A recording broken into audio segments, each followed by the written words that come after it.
cheating, espionage, spy work, skullduggery, sleight of hand. Is it going to get crazier? Welcome to Big Dumb Football. I'm Spencer Hall, and today we are talking about my top 3 college football scandals of all time. The fun kind, not the extremely bad crime type ones.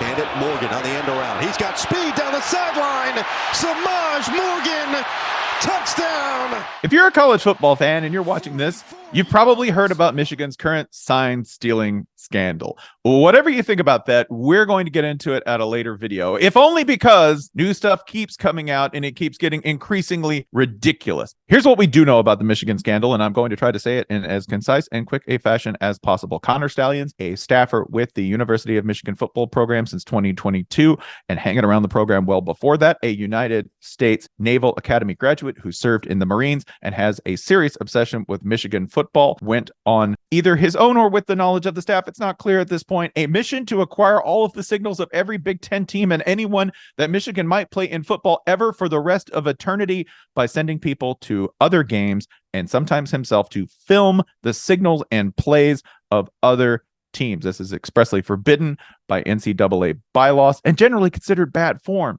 by every other football coach in the world. Who knew and how did they know it? We don't know at this point. It is ongoing. Did he sneak onto the sidelines at Central Michigan versus Michigan State dressed in full Central Michigan garb? Maybe. There's somebody who looks a lot like him on the sidelines. Is it going to get crazier? Yeah, and that's before I tell you he wrote a 500-page manifesto on Michigan and about what they could be. Yeah, it's an insane scandal, and it's not alone. But what I know you're wondering here, YouTube viewer, is this: where does this rank among the all-time college football scandals involving espionage, skullduggery, sleight of hand, covert work between programs to uncover football secrets between two teams bound to clash on the gridiron? Well, I am so glad you asked, because I have answers for you. At number 3, I'd like to go back to 1896 and talk about Auburn, Georgia Tech. Auburn, at the source of a number of different, extremely funny incidents, I might add, during the history of college football involving maybe trying to get an edge here or there. Shouts out to an ongoing investigation involving Cam Newton. Wow. In 1896, they got this started when Georgia Tech came to town and lost 45-0. One of the reasons they might have been so tired and not up for the game, Georgia Tech had to take the train to Auburn. That's how long ago this was. Auburn fans greased the rails at the station that Georgia Tech was arriving in. When the train braked, it went 5 miles past the station, forcing the team to walk past with all of their gear 5 miles back to town. Again, they lost 45-0. Always take an edge when you can get it. Now, we're going to have to take this Michigan scandal and put it in the pantheon of all-time college football cheating scandals. And when I say cheating, I mean things we're trying to do to affect the on-field game, getting signals, trying to gain an edge here or there. To me, there are two, and two that reign above all else in terms of espionage, in terms of fake spy hustle. They had some very serious outcomes, but they're each ridiculous in their own right. At number 2, a little something we call Faxgate. In 1991, former Tennessee assistant Jack Sells, scorned by the program after some recruiting violations on his behalf, managed to send a large chunk of the Tennessee playbook, yes, the University of Tennessee Volunteers football playbook, to a young assistant named Ron Zook at the University of Florida. This was a straight transfer, just gave him the whole playbook, and thus it was called Faxgate. Is this illegal? No. A playbook won't necessarily help you win a game. Is it outrageous? Yes.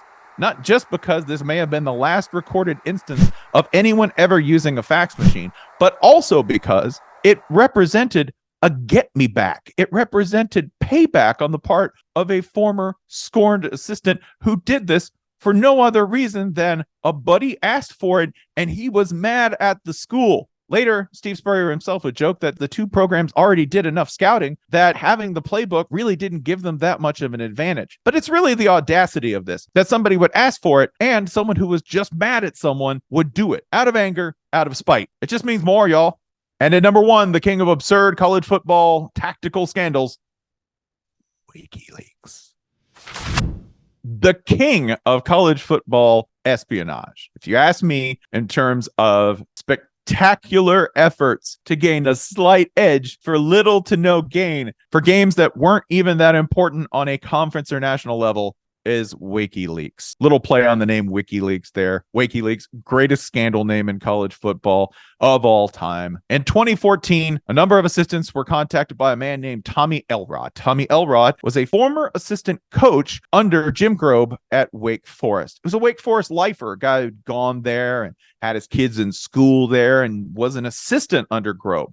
In 2014, he was no longer an assistant because Dave Clawson was the new head coach. It's pretty common for guys to turn over the whole staff and say, hey, thanks for the effort. Maybe we'll keep a couple of y'all, but otherwise go find yourselves a new job because I got my guys, I got my way of doing things, and I like to keep it that way. But Elrod was interesting. Elrod stayed. And by that, I mean he stayed at Wake Forest and became one of the guys working the radio crew, just helping as sort of a color commentator. But he also got access to practices. And according to Clawson, there was no indication of bad blood. The two got along. They were fine with each other. There was no simmering resentment as far as Clawson could tell. And yet, fast forward to a couple of years later, leaving the field after a walkthrough against Louisville, Wake Forest personnel look down and find special plays put in that week to break tendencies, little trick plays, a gadget here, a gadget there, things they didn't normally do that were going to shake up the game plan against Louisville. They find them on the ground, diagrams, maps, little indicators that not only had they scouted Wake Forest, they had access to